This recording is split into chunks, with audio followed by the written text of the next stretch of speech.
டேய் நண்பா, நான் கையில பணம் வச்ச மாதிரி எங்கன்னு தூக்கணும். ஆமா, இது தேவைக்காக வீட்டுல இருந்துட்டு வந்தேன். சரி, நம்ம சேவா பணத்தை தானமா எல்லாம் குடிச்சு என்ஜாய் பார்ட்டிக்கெல்லாம் போவோம். பார்ட்டி நம்ம நட்பவளும் தானா? நாளைக்கு உனக்கு சொன்னா ஏன் காசுல சரி, பிறகு களவு போட்டு களவு தேவை இப்போ தேவை பணத்தை பண்ண முடியாது.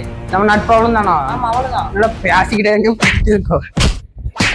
இல்லை சரி சரி, நீ அடிக்காத எந்தி பணத்தை தர கொண்டு போ, நான் பிறகு பிடிப்போம். செத்துட்டியா? ஐயோ, போலீஸ் வந்தா நீ பிடிச்சிட்டு வேறுமே என் வாழ்க்கை என்ன ஆகும்? இப்படி அவசரப்பட்டன. நீ நடிக்கிறதா செய்யறான், எந்திர நீ நடிக்காத, பயமா இருக்கிறதே, யாரும் பார்க்கல. 1 hour later. ஐயோ ஐயோ, இப்படி கொண்டுட்டன. இனி போலீஸ் வந்தா எங்க வீட்டுக்கு போவோம். எங்க அம்மா அப்பாவுக்கு எவ்வளோ ஒரு அசிங்கம். சரி, இனி ஜெயிலுக்கு போனோம்னா வாழ்க்கையே முடிஞ்ச. ஐயோ, பயமா இருக்கு, அம்மா செத்துடலாமோ? ஐயோ பயமா இருக்கு. ஐயோ, இப்படி கொண்டுட்டோமோ, பணத்துக்காண்டி அவன் நண்பன் இப்படி கொண்டுட்டானே, வாழ்க்கை முடிஞ்சு. ஐயோ ஐயோ, வாழும் வாழ்க்கை சரிதானா?